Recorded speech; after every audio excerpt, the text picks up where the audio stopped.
About myself tonight, and then I'd like to tell you what type of school board member I'd be, and then I'd like to talk a little bit about the issues, if that's okay with the group, and then save some time for some questions. Would that be okay with everyone? I have a pamphlet here, and it has a card, a business card. It has my email, experience, all that on it. I have another one with the issues on it, but I gave so many of those out, which is a good thing, that I ran out, so I'm not going to get any more till Monday. But if I'd have known Jennifer was going to call me, I'm going to say something. Thank you. I do hope you'll take one of my pamphlets here. You can probably tell by the accent that I was born in Dothan, Alabama. My mother's people was from there, and my father's people was from Bainbridge, Georgia. My grandfather had a large farming operation on the Flint River there. When I was young, we moved to Tallahassee, Florida, and I cannot believe this today, where the new Capitol is. It used to be a park.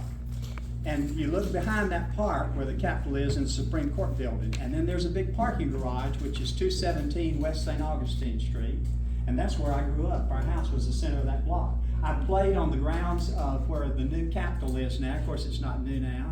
I played all over where the Supreme Court building is. Went to Carolyn Brevard Elementary School, not too far from there. My mother would walk me across the street there and pick me up in the afternoon. Then we moved to Niceville, Florida. And this is the truth now. What happened to us, we got to Tallahassee, and my mother got to Niceville, my mother given up her home, and she said, they have dropped me off in the middle of nowhere. And she called Fort Walton Beach and couldn't even get a taxi to take her back to Tallahassee. That's how disappointed she was. But she learned to grow, she learned to love the banks of Boggy Bayou and Niceville. Now, how did I get to Pensacola, Florida? Well, I graduated from OWJC, and I came over to go to UWF in the dark ages, 1969 when it first started. I finished college in 3 years, met my wife here. She was one of 11 now. So I'll tell you a little story about that. I was running a little grocery store on working my way through college, and I finished in 3 years, and I was a senior at UWF, and in come this gorgeous lady, or this girl. And I followed her home. Now today they call that stalking. Back then it was the hormones jumping. So I followed her home and saw where she lived. A few days later, her mother, and they had this Buick station wagon, and it looked like an entourage when they all got out of it, because she was one of 11. And I told the mother, I said, I'd like to take your daughter out on a date. She looked around, she said, which one? And I said, that one. She said, you're too old for that one. So I sent the mother a dozen long stem roses. And so I asked again, and she said, you can go out on a date with her, but it has to be a public date. So we went to the Goshawk game out at the Naval Station. They used to have a football team out there. Had a wonderful time with Tony's Pizza up here on Mobile Highway. We have 3 wonderful children. We've been married a long time, 53 years. And I get asked sometimes, says, why are you doing this at this age? I said, well, I'm not dead yet. I said, I have a lot to give to the community. I'm healthy, I exercise every day, and why shouldn't I be a contributing member all the way through life? That doesn't mean when you retire, you just quit being a contributing member. You be active and enjoy life, and that's the way I am. Every day is a new challenge. You know, today was 20 signs. And anyway, we have 3 children. My oldest son is a truck driver in the Dakotas. He wanted nothing to do with education. All of my kids said they didn't want anything to do with education. But now, 2 of them are in education. My wife was a school secretary and a data clerk for the school district. And I worked my way up through the ranks. I started teaching at Washington High School, and I remember doing lunch duty where the school board meets right now. And my classroom was in the back next to the assistant principal's office. So I went from there to Ransom Middle School, where I taught 17 years. I taught over 5,300 students in District 5. If you live from 10 Mile Road to Pilgrim Hills on 97, then you sat in my classroom. Let me tell you some of the people who I taught. All of you know Keith Linder, our superintendent of schools. He sat in my classroom. The director of high schools sat in my classroom. The director of transportation. When I retired, I looked around at all the principals out there, and all the principals that are there at that time when I retired, I looked at them, and half of them I'd either mentored or they had sat in my classroom. So I've been around a while, and I know all the ins and outs of the school district. I left Ransom and became assistant principal at Brentwood Middle. Wonderful time there. Mary Helen Fryman was a principal at the time. Her husband, Coach Fryman, from up at Tate basketball. Many of you know him. He's passed away now.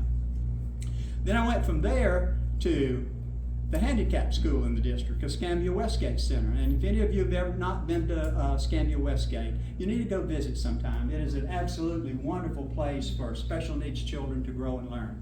And it was indeed a privilege to be principal there for 5 years. We did a lot of things there. We retrofitted the school with technology. We started a community-based instruction program. And we drew the community together and built a boardwalk that went out into the pine thicket there next to it, so handicapped children could go out and enjoy nature, and it had down ramps and so forth. We brought so many community people in to help us with that. Then I went to R.C. Lipscomb Elementary School. And at R.C. Lipscomb, I built that school from an average elementary school, testing had just started, to where we were a 5-star A school for 10 straight years. That's the highest designation that you get from the state of Florida. We had 100% PTA membership for 10 straight years, for which the PTA honored me with a lifetime membership. And then we had 47 business partners in education. To be a successful school, to be a 5-star A school, you've got to bring the community in, you've got to have your parent involvement, and it was like a revolving door, those 23,000 volunteer hours there. And you don't do that overnight, ladies and gentlemen. I have been there, done that, and have that type of experience. I have a skill set that's very unique in that area.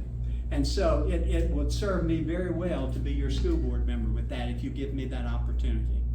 So next I retired, and my wife says, oh boy, we're gonna travel, and we did. We had a 30-foot travel trailer. We drug that thing all over the southeastern part of the United States.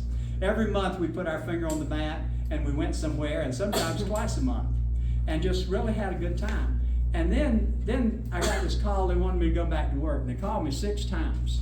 So I went back first as a math coach because I was a former math teacher. And then what I did next was the superintendent visited me one day and he said, Tom, I've got a challenge for you.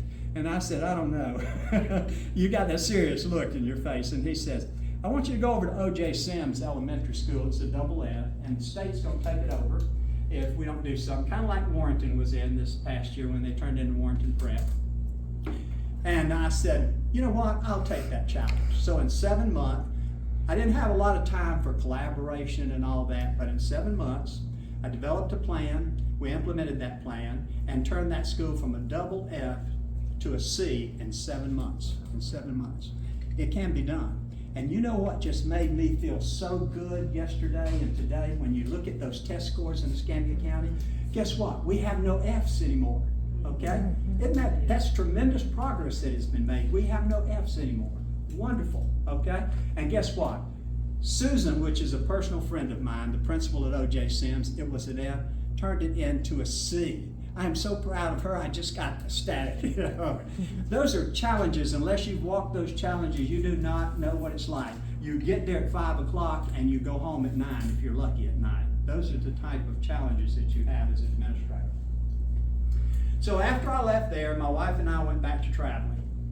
And we had a good time at it for a number of years now. And now some friends of mine visited me, and I'd said several times, I'm not through giving, and my ultimate goal was to run for school board. So here I stand before you today, running for school board and wanting to be your school board member. Now, what type of school board member would I be? I would be someone who returns your phone calls. I will be a good listener. I will be someone who's a good collaborator with the board. You know, a board member does not have any power alone, and they don't just represent their district, they represent the whole county. So one board member told me one day, said, I got 80 calls from District 5, and they weren't in District 5 over an issue that was going on at the board. And he said, I only got 5 in my district. So if you're a board member, you represent the whole county. And you know, right now with these test scores, let me tell you what has happened over the last 3 years. People lost trust in our district. They lost trust. We brought someone in from the outside that's cultural issues didn't match up with ours. They did not know our community, this individual didn't, and as a result of that, the people in the district didn't trust this individual, and so what happened was the district began to decline because decisions were made that weren't as collaborative as they would have been otherwise.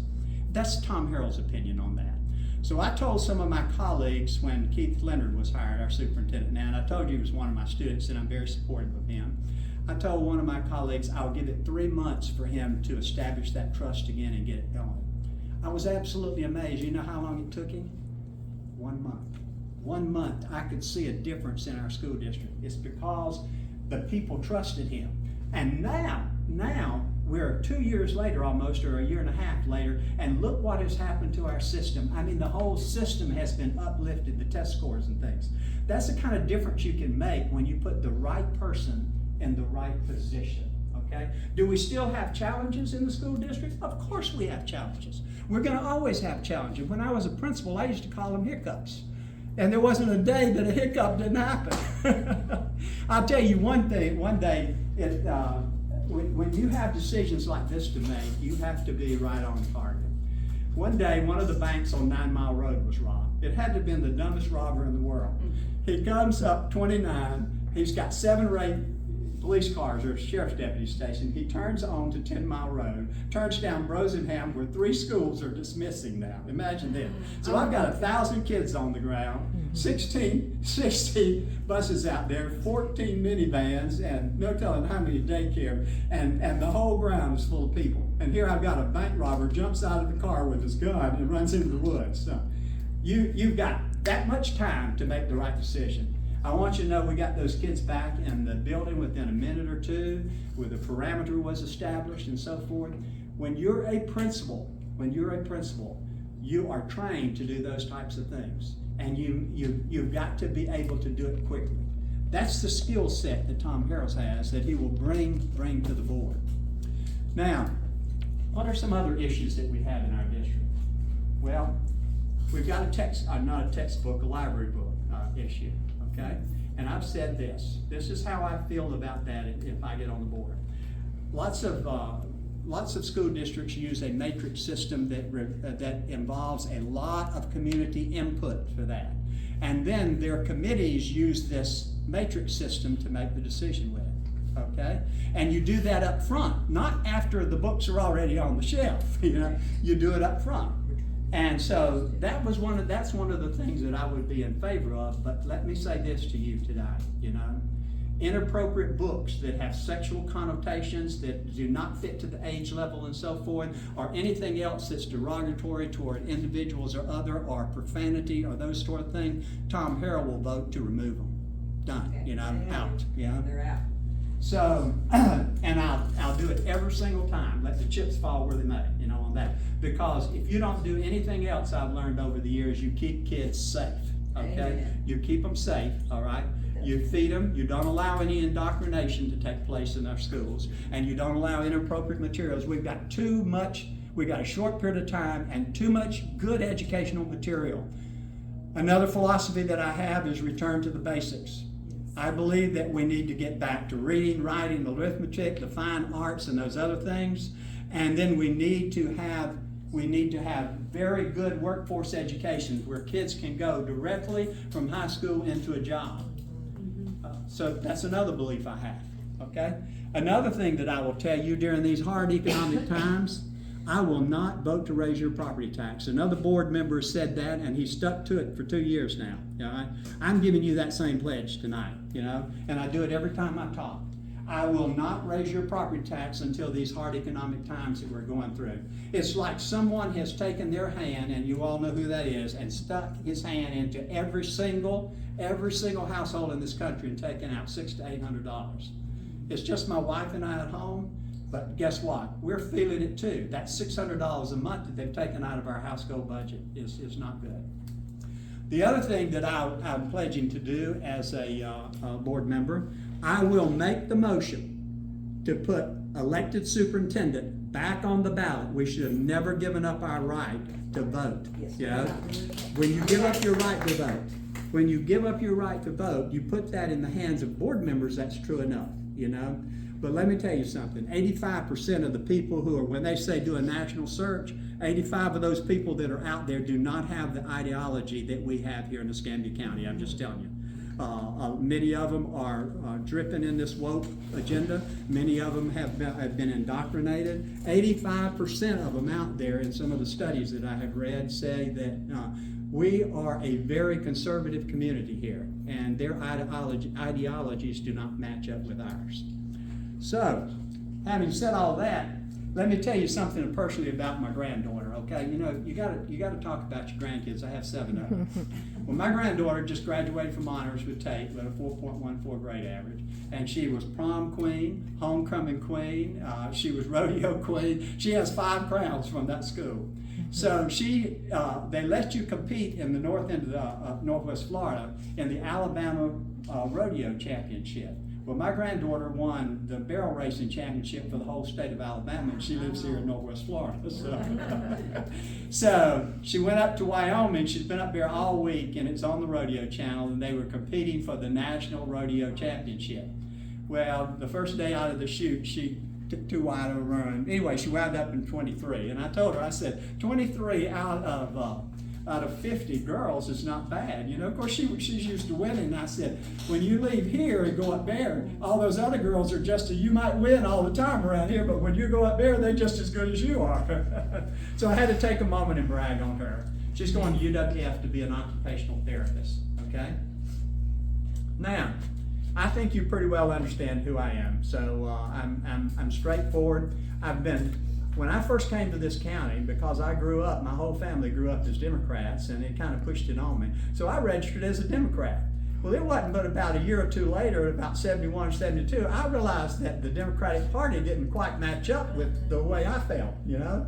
So I'm one of those that changed over. So I've been more or less a lifelong Republican, and I've been a sustaining member of the Republican Party since 2005, which means I write a check every year.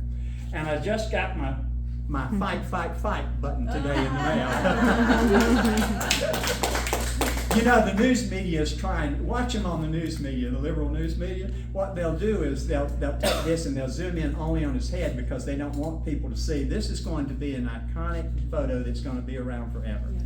And so I ordered a couple of buttons for my wife and myself, and so I'm gonna wear it around. Now, school board is nonpartisan. Yes. It's nonpartisan. You're not supposed to say, well, the federal judge's rule, you could say you just can't put it on your advertisement. A few years ago, you couldn't run and say you're running as a Republican. And I want to make it perfectly clear. I don't want anybody to leave here tonight and get me in trouble now. I am running for school board as a nonpartisan. Everybody hear that? Yeah. Nonpartisan. But I happen to live and breathe to be a Republican, and there's nothing wrong with that. You know? So I'm gonna wear my fight, fight, fight button. You know. So now I'd like to open it up to any questions that you might have. Yes.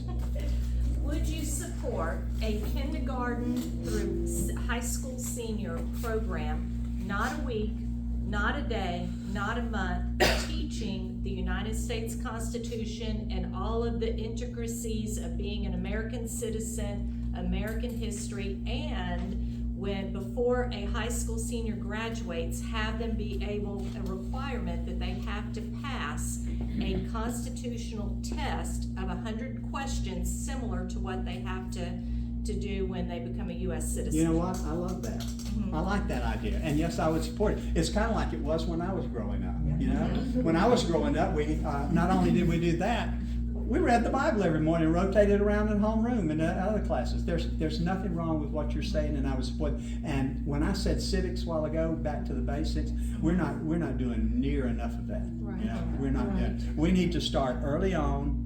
When children are in kindergarten, as soon as they understand, start with what the flag means and and the pledge and all that. And we do that in our schools, but we've gotten away from a formal type of education about what makes our country great. So yes, I would support that. And yeah. Sorry, do you have a follow-up? Well, I was just going to say that I think it's David Barton with Wall Builders out of Texas.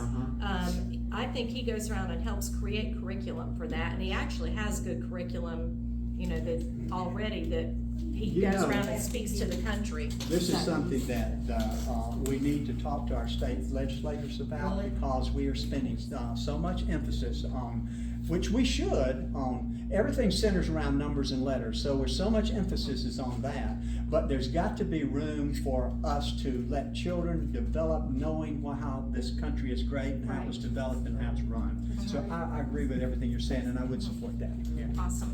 Yes, you said you had 100% participation in the PTA. Yes. Throughout the years. What roles did you have for these parents, and are some of these ideas usable today, or are parents different today, or what? Give us your opinion on that. I never missed the monthly PTA meeting where they set goals, and I always came with something that they could help the school with. You don't have a PTA functioning as well as we did unless the principal, you always have a high-performing principal, you have a high-performing school, okay? And what I did was, I never missed that PTA meeting. I went in there with 3 or 4 things each month, and so that, and plus all the other things that we did. So the parents had a real role in They had a improving the very school. big role, Okay. and many of those parents were on our school advisory council. When we had a school advisory council, it wasn't just on paper, as so many schools have. It was functioning. They had authority. They met with me on a regular basis, and they did things. The important part is to make parents feel welcome and they're useful and they can help with the education process. You know, that's kind of like the 47 partners in education. You know the way that begins, the partners in education? You begin with a needs assessment. You assess what the school needs and what the community can help. Then you break that down into segments, what each one of those things can, and how the community can help with that. And then you get a team of folks to go out, sort of like you're doing, to get other things, you know, donated and stuff. And next thing you know, you'll get up one morning and you have 50 people coming and going in your building all the time.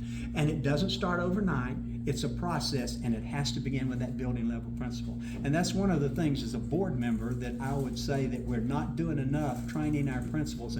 I would take young principals when I'd mentor them, and I'd say, you've got to get your parents on board, you know? And like I went in one school, and the front of the school was just looked terrible, and I told the principal, I said, you've got parents that are horticulturists, or they have other things, or they just like working in the yard. They'll make the front of that, if you'll turn it over to them and give them a little budget, they'll make the front of that school look absolutely beautiful.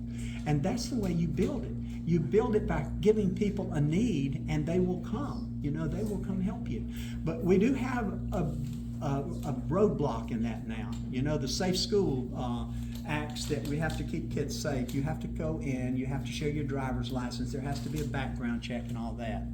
But we've got to do it to where parents can go up there and do that, and it be good for a while, and so they can come in and show a badge and come and go without having to do all that each and every time, so that we can get them more involved. Some parents, they're uncomfortable with that, let's just say. They're uncomfortable with that background check every time and that sort of thing. And we've got to make that not lessen our standards for safety, but make that a little bit more comfortable for the parents, and that will help in that area. I've got some other ideas also with that. Okay? And one more question. Okay. You said that you made reference to bringing schools from a double F to a C or whatever. Give me your top 3 steps to improvement. The first thing that you have to do is gain the trust of the community. And you know how I gained the trust of the community? I got on those buses and rode out every day in the afternoon. I was on that bus, and if Johnny had done something wrong, I'd have one in this hand and one in that hand, and we'd go up to the door and knock on the door, and I'd say, I need your help. I'm not going to suspend this child, but I've got to have your help. You have got to help me. We've got to be partnerships within this, With and parents. he cannot do this again another day. That personal Then you get a team of people to do that, to go with you. And it is not an easy task, I can tell you. Generally, in your economically disadvantaged areas where a lot of our underperforming schools are, parents don't trust us. You know, it's a trust issue. So the first thing you do is gain the trust. The next thing that is so important in that is you've got to dig into the data. You've got to know every child, and that child has to be a personal touch to each teacher. Now, how do you do that? We had a reading team, we had a math team, we had a science team. We sat there in the afternoon. Johnny has taken a preliminary test, and he did poorly on this. These are lessons that will help Johnny on this. And so tomorrow, Johnny's going to get those lessons instead of just totally leaving. And we approached it as a team approach. And one of the other teachers in the team would say, well, I've done this and that worked. And when we pre-tested him again, he was up 2 points, or he got a concept that he didn't get before. And then you concentrate on the bubble kids with the data. We had a data book on every teacher's desk, and they hated it. And they knew they had all the children that they had contact with, and they slowly began to realize that all of that data had a meaning to them. But it's the principal and assistant principal and a curriculum coordinator's job to make that data come alive and to make sure that data book. So we had teams of folks helping us with that. And the third thing that we did some fun things with the kids when they performed well. You know, when they performed well, we did fun things with them and made it. You got to take time out for that. So those were 3 steps in my plan, but the most important was gaining trust to the community and then digging into that data, everyone having a data book, and then picking out those kids that were on the bubble that we could move. If you've got a child that's so low in reading, and they're reading on a kindergarten level and they're in the 3rd grade, and you do not have a prayer of getting them to 3rd grade level.